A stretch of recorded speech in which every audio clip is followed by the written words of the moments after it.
नमस्कार। प्रादेशिक समाचार के साथ मैं पूनम करकट्टा। पहले मुख्य समाचार। किसानों के प्रतिनिधियों और उच्च स्तरीय मंत्रालय समिति के बीच नई दिल्ली में हुई बैठक। कृषि मंत्री नरेंद्र सिंह तोमर और अन्य केंद्रीय मंत्रियों ने किसान प्रतिनिधियों से की बात। राज्य में धान खरीदारी की प्रक्रिया शुरू। किसानों को प्रति क्विंटल 182 रुपए की दर से बोनस का भुगतान। विश्व एड्स दिवस पर राज्य भर में कई कार्यक्रम आयोजित। स्वास्थ्य मंत्री बन्ना गुप्ता ने कहा, जन जागरूकता से इस बीमारी से बचाव है संभव। और 5 लाख का इनामी नक्सली सब जोनल कमांडर उदेश गंझू ने हथियार के साथ चतरा पुलिस के समक्ष किया आत्मसमर्पण। कोविड-19 महामारी के खिलाफ देश एकजुट होकर लड़ रहा है। आप भी हमारे साथ सुरक्षा और बचाव के 3 आसान एहतियाती उपायों का संकल्प लें। मास्क पहनें, 2 गज की दूरी है जरूरी, सुरक्षित दूरी बनाए रखें, हाथ और मुंह साफ रखें। किसानों के प्रतिनिधियों और उच्च स्तरीय मंत्रालय समिति के बीच आज नई दिल्ली में बैठक हुई। कृषि मंत्री नरेंद्र सिंह तोमर, वाणिज्य मंत्री पीयूष गोयल और वाणिज्य राज्य मंत्री सोम प्रकाश ने किसान प्रतिनिधियों से बातचीत की। इस समिति और किसान प्रतिनिधियों के बीच अब अगली बैठक 3 दिसंबर को होगी। केंद्रीय कृषि मंत्री ने किसानों से धरना समाप्त करने की अपील की है। राज्य में आज से धान खरीद की प्रक्रिया औपचारिक रूप से शुरू हो गई है। राज्य के खाद्य आपूर्ति मंत्री डॉक्टर रामेश्वर उरांव ने बताया कि वर्ष 2020-21 के लिए धान खरीद के लिए समर्थन मूल्य 1,868 रुपए प्रति क्विंटल निर्धारित किया गया है, जबकि राज्य सरकार द्वारा 182 रुपए प्रति क्विंटल बोनस भी दिया जाएगा। इस प्रकार 2,050 रुपए प्रति क्विंटल की दर से धान की खरीद की जाएगी। उन्होंने बताया कि इस वर्ष अच्छी बारिश के कारण धान की अच्छी खेती हुई है और ये उम्मीद की जा रही है कि पिछले वर्ष की तुलना में धान की अधिक खरीद हो सकेगी। इस संबंध में कृषि मंत्री बादल ने बताया कि धान खरीद को लेकर आवश्यक राशि सभी जिलों को उपलब्ध करा दी गई है। उन्होंने बताया कि धान खरीद की एवज में किसानों को धान की बिक्री के 3 दिनों के अंदर ही 50% राशि का भुगतान सुनिश्चित कर दिया जाएगा। बाकी राशि भी जल्द ही किसानों के बैंक खातों में हस्तांतरित कर दी जाएगी। राज्य में पिछले 24 घंटों के दौरान 167 नए संक्रमित मिले हैं। इसी के साथ राज्य में अब तक मिले संक्रमितों की कुल संख्या बढ़कर 1,09,151 हो गई है। वहीं दूसरी ओर कल 288 लोगों को स्वस्थ होने के बाद अस्पतालों से छुट्टी दे दी गई। इसी के साथ कोरोना से स्वस्थ होने वालों की कुल संख्या बढ़कर 1,06,171 पहुंच गई है। झारखंड में कोरोना से स्वस्थ होने की दर बढ़कर 97.26% पहुंची और सक्रिय मामलों की संख्या घटकर 2,016 रह गई है।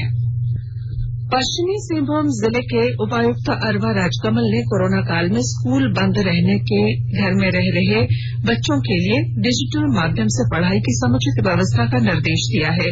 उपायुक्त ने आज चाईबासा स्थित समाहरणालय में शिक्षा विभाग के पदाधिकारियों के साथ समीक्षा बैठक में वैसे बच्चों की पढ़ाई पर विशेष ध्यान देने का निर्देश दिया जो जल्द ही बोर्ड परीक्षा में शामिल होने वाले हैं। शिक्षा विभाग का मीटिंग हुआ है। जो बच्चे अभी कोविड-19 के कारण स्कूल बंद होने के कारण जो घर में रह गए हैं, वैसे बच्चों को डिजिटल माध्यम से किस तरह का पढ़ाई देना है, विशेषकर जहां एग्जाम्स लिखने वाले बच्चे हैं 10th और 12th स्टैंडर्ड के हैं, उनको जो ऑनलाइन के माध्यम से जो वीडियोज तैयार किया गया है यूट्यूब के माध्यम से, जिला प्रशासन के द्वारा भी कई सारे ऑनलाइन रिकॉर्डेड लेक्चर्स तैयार किया गया है, उसको जो रिवाइज सिलेबस के हिसाब से उन सभी को उपलब्ध कराने का निर्देश संबंधित डीओ को दिया गया है। और डीओ जैसे सिलेबस के हिसाब से लिंक्स शेयर करेंगे डीओ के साथ। बहुत जल्दी जो हाई स्कूल हेडमास्टर्स का भी हम एक बैठक करेंगे अनुमंडलवार, जिसके दौरान उनको पूरा सभी वीडियो लेक्चर्स के बारे में जानकारी देंगे। और इसके बाद हमारे टीचर्स के माध्यम से, शिक्षा विभाग के कर्मियों के माध्यम से डोर टू डोर कैंपेन करते हुए सभी बच्चों को इसकी जानकारी देने के लिए हम लोग भी प्लान बनाए हैं। मुख्यमंत्री हेमंत सोरेन ने ईस्टर्न कोलफील्ड्स लिमिटेड ईसीएल के अध्यक्ष सह प्रबंध निदेशक पीएस मिश्रा ने शिष्टाचार मुलाकात की। मुख्यमंत्री को श्री मिश्रा ने झारखंड में संचालित ईसीएल की विभिन्न परियोजनाओं से अवगत कराया। आकाशवाणी के ताजा तरीन समाचारों के लिए आप हमारी वेबसाइट newsonair.com पर लॉग ऑन कर सकते हैं। ताजा समाचार Twitter handle @AIR News Alerts और Facebook page all India radio news पर भी उपलब्ध है। आप प्रादेशिक समाचार एकांश के ट्विटर हैंडल @AIR News_Ranchi और Facebook page AIR News Ranchi के अलावा YouTube channel regional news unit Ranchi पर भी हमारे बुलेटिन सुन सकते हैं। प्रादेशिक समाचार आप आकाशवाणी रांची से सुन रहे हैं और अब पेश है कोरोना से बचाव के कुछ संदेश। कोविड-19 से बचाव और सुरक्षित रहने के 3 उपाय। मास्क लगाएं, 2 गज दूरी है जरूरी, सुरक्षित दूरी रखें, हाथ और मुंह साफ रखें।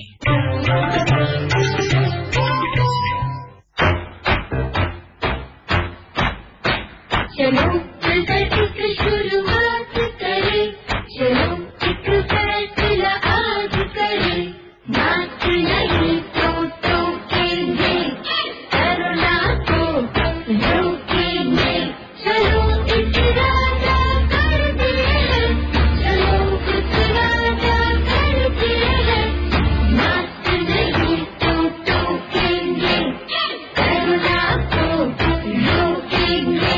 भारत सरकार द्वारा जनहित में जारी। प्रादेशिक समाचार में आपका फिर स्वागत है। विश्व एड्स दिवस पर आज राजधानी रांची के Jharkhand state AIDS control society के सभागार में एक विशेष कार्यक्रम का आयोजन किया गया। इस मौके पर स्वास्थ्य मंत्री बन्ना गुप्ता ने HIV संक्रमण के बारे में विस्तार से बातचीत करते हुए कहा कि जन जागरूकता से ही इस बीमारी से बचा जा सकता है। तो जो संबंध है आपको जो है इंजेक्शन वगैरह है या कुछ जो है आपने दाढ़ी वगैरह का सामान दूसरे किसी ने यूज किया, तो मैं समझता हूँ जो चीजें ब्लड से कनेक्ट होती है उन चीजों से बढ़ता है। इसलिए हमको ये बताना है कि उसके साथ जो है जो जिनको एड्स हो गया है उसको ऐसा नहीं कर देना है कि साहब वो समाज से काट जाए, समाज से दूर कर जाए। उनको प्रोत्साहित नहीं करना है, उनको प्रोत्साहित करना है, प्रोत्साहित करके उनको गले से गले लगाकर उनको बताना है, समझाना है। और अब तो झारखंड से एड्स मुक्त झारखंड, कालाजार मुक्त झारखंड, टीबी मुक्त झारखंड, आपको और भी बीमारियां हैं, इससे मुक्त झारखंड हम बनाएंगे और स्वस्थ झारखंड, समृद्ध झारखंड आदरणीय हेमंत सोरेन जी के नेतृत्व में हम बनाएंगे। कार्यशाला को संबोधित करते हुए Jharkhand state AIDS control society के चेयरमैन राजीव रंजन ने बताया कि राज्य में इसकी रोकथाम के कई उपाय किए जा रहे हैं। उन्होंने आंकड़ों का हवाला देते हुए कहा कि राज्य में स्थिति किस प्रकार बेहतर हो रही है। इस अवसर पर people living with HIV society के सदस्यों ने भी इस बीमारी के अपने अनुभव साझा किए। कार्यक्रम में स्वास्थ्य मंत्री ने इस बीमारी से लड़ने वाले योद्धाओं को भी सम्मानित किया। पेट्रोलियम, प्राकृतिक गैस और इस्पात मंत्री धर्मेंद्र प्रधान ने कहा है कि देश में ऊर्जा क्षेत्र में परिवर्तन की प्रक्रिया से आत्मनिर्भरता को बढ़ावा मिलेगा और इससे बड़े पैमाने पर रोजगार पैदा होगा। आज वीडियो कॉन्फ्रेंसिंग के माध्यम से 5 CNG स्टेशनों का उद्घाटन करते हुए श्री प्रधान ने कहा कि भारत सन 2030 तक प्राकृतिक गैस के 15% हिस्से को ऊर्जा मिश्रण द्वारा सतत ऊर्जा उपयोग के लायक बनाने के लिए प्रतिबद्ध है। उन्होंने कहा कि इससे पर्यावरण प्रदूषण कम करने में सहायता मिलेगी, साथ ही इससे COP21 की जलवायु परिवर्तन प्रतिबद्धताओं को पूरा किया जा सकेगा। उन्होंने कहा कि प्राकृतिक गैस के अधिक उपयोग से जीवाश्म ईंधन पर निर्भरता कम होगी, जिसके परिणाम स्वरूप आयात पर होने वाली लागत और आयात निर्भरता कम होगी। श्री प्रधान ने कहा कि MNGL के पास 100 CNG स्टेशनों का नेटवर्क है। उन्होंने कहा कि सरकार की योजना देश में 1000 LNG स्टेशन स्थापित करने की है, जिसके लिए अगले 3 वर्षों में 10,000 करोड़ रुपए निवेश किए जाएंगे। राज्य के कृषि, पशुपालन और सहकारिता मंत्री बादल ने छत्तीसगढ़ दौरे के क्रम में रायपुर में आज वहां के कृषि मंत्री रविन्द्र चौबे से मुलाकात की। इस मौके पर छत्तीसगढ़ के कृषि मंत्री ने अपने राज्य में कृषि के क्षेत्र में किए जा रहे कार्यों की विस्तृत जानकारी दी। बाद में कृषि मंत्री बादल ने कहा कि छत्तीसगढ़ में सीखने को बहुत कुछ है और जल्द ही वह झारखंड से अपने विभाग के अधिकारियों की एक टीम छत्तीसगढ़ के विकास मॉडल के अध्ययन के लिए रायपुर भेजेंगे। राजीव गांधी न्याय योजना से यहाँ के कृषि विभाग को घर घर पहुँचा दिया है। अमूमन देखा जाता है पूरे देश में स्वास्थ्य विभाग, शिक्षा विभाग का घर घर से कनेक्शन होता है, लेकिन छत्तीसगढ़ में आके महसूस हुआ किसी विभाग में किसी आम आदमी का नहीं होता, खास आदमी के लिए काम कर रहा है। हर एक आदमी को इससे स्टेट गवर्नमेंट की पॉलिसी इनोवेटिव है और लोगों को विश्वास को जीतने वाली है, उनके जीवन को बदलने वाली है, काबिले तारीफ है। और इसको मैं ऑब्जर्व करके अभी मैंने अपने सेक्रेटरी राज्य से कहा कि हमें भी इस मॉडल का अनुकरण करना होगा। चतरा में सक्रिय प्रतिबंधित नक्सली संगठन टीएसपीसी के विरुद्ध पुलिस को एक बार फिर बड़ी कामयाबी हाथ लगी है। पुलिस द्वारा चलाए जा रहे सख्त नक्सल विरोधी अभियान से घबराए 5 लाख रुपए का इनामी सब जोनल कमांडर उदेश गंझू उर्फ सुकुल ने अमेरिकी सेमी राइफल और 150 कारतूस के साथ आज पुलिस के समक्ष आत्मसमर्पण किया। मौके पर पुलिस अधीक्षक ऋषभ झा ने राज्य सरकार की आत्मसमर्पण नीति के तहत उसे इनाम की राशि का चेक भी सौंपा। पुलिस अधीक्षक ने कहा कि मुख्य धारा में शामिल हो रहे सब जोनल कमांडर के बच्चों की शिक्षा समेत सरकारी नीति के तहत अन्य योजनाओं का लाभ जल्द से जल्द इनके परिजनों को दिया जाएगा। झारखंड सरकार की जो आत्मसमर्पण नीति है उससे प्रेरित होकर आज सीडीसी के सब जोनल कमांडर उदेश गंझू जो सिंबाग गाँव लाभावत थाना रहने वाले हैं, उन्होंने आज आत्मसमर्पण किया है सरकार के साथ ही उन्होंने American made M1 series pistol rifle और करीब 600 राउंड लोगों को भी हमारे पास दिया है। ये इसके ऊपर 5 लाख रुपए का रिजर्व है। ये करीब 13 साल से सीडीसी के सक्रिय सदस्य रहे हैं। ये ज्यादातर एक्टिव चतरा और पलामू लातेहार जिलों में रहे थे। हमारी तरफ से इनको इनके आने वाले जीवन के लिए बहुत बहुत शुभकामनाएं। और बाकी जो भी उग्रवादी है, चाहे हमारी संगठन के हों, चाहे सीडीसी संगठन के हों या किसी और संगठन के हों, उनसे भी हमारा यही निवेदन है कि आप भी झारखंड सरकार की आत्मसमर्पण नीति का लाभ उठाएं, हमारे सामने आकर परिचय। दूसरी ओर नक्सली सब जोनल कमांडर उदेश ने कहा कि नक्सली अब अपने उद्देश्य से भटक चुके हैं। बहला फुसलाकर अपने संगठन में लोगों को शामिल करा लेते हैं, लेकिन बाद में इन नक्सलियों की जिंदगी तबाह हो जाती है। एक बार संगठन में शामिल होने के बाद या तो उन्हें पुलिस की गोलियों का शिकार होना पड़ता है या फिर दर दर भटकने को वे विवश हो जाते हैं। सीमा सुरक्षा बल बीएसएफ आज अपना 56वां स्थापना दिवस मना रहा है। 1965 में भारत पाकिस्तान युद्ध के तुरंत बाद संसद में कानून बनाकर इसकी स्थापना 1 दिसंबर 1965 में की गई थी। सीमा सुरक्षा बल के महानिदेशक राकेश अस्थाना ने स्थापना दिवस समारोह को संबोधित करते हुए देश को आश्वासन दिया कि बीएसएफ पाकिस्तान की नापाक घुसपैठ रोकने के लिए हमेशा तैयार है। उन्होंने कर्तव्य पालन के दौरान जान गंवाने वाले जवानों के परिवारों के प्रति कृतज्ञता व्यक्त की। श्री अस्थाना ने कहा कि बीएसएफ का गठन 25 बटालियन के साथ हुआ था, लेकिन आज इसकी 192 बटालियन काम कर रही हैं। बीएसएफ के जवान 60,000 किलोमीटर अंतर्राष्ट्रीय सीमा की सुरक्षा में तैनात हैं। और अब संक्षिप्त खबरें। रांची के उपायुक्त छवि रंजन ने शिक्षा विभाग के पदाधिकारियों के साथ बैठक की। मौके पर उपायुक्त ने लंबे समय से अनधिकृत रूप से गायब रहने वाले शिक्षकों की सूची उपलब्ध कराने का निर्देश दिया है। देवघर के उपायुक्त मंजूनाथ भजंत्री ने जिले में एयरपोर्ट निर्माण कार्य में प्रगति में तेजी लाने का निर्देश दिया है। राज्य के गोड्डा जिले के पत्थरगामा थाना क्षेत्र में पदस्थापित एक हवलदार की हृदयघात के कारण मौत हो गई।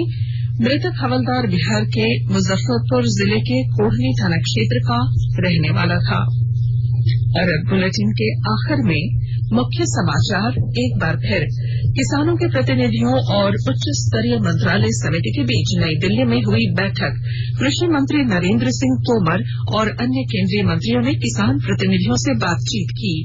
राज्य में धान खरीदारी की प्रक्रिया शुरू। किसानों को प्रति क्विंटल 182 रुपए की दर से बोनस का भुगतान।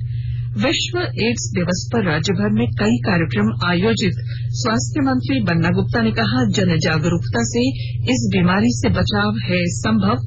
और 5 लाख रुपए का इनामी नक्सली सब जोनल कमांडर उदेश गंझू ने हथियार के साथ चतरा पुलिस के समक्ष किया आत्मसमर्पण। और इसके साथ ही आकाशवाणी रांची से प्रादेशिक समाचार का ये बुलेटिन समाप्त हुआ। नमस्कार। घर में रहिए, सुरक्षित रहिए और सुनते रहिए आकाशवाणी।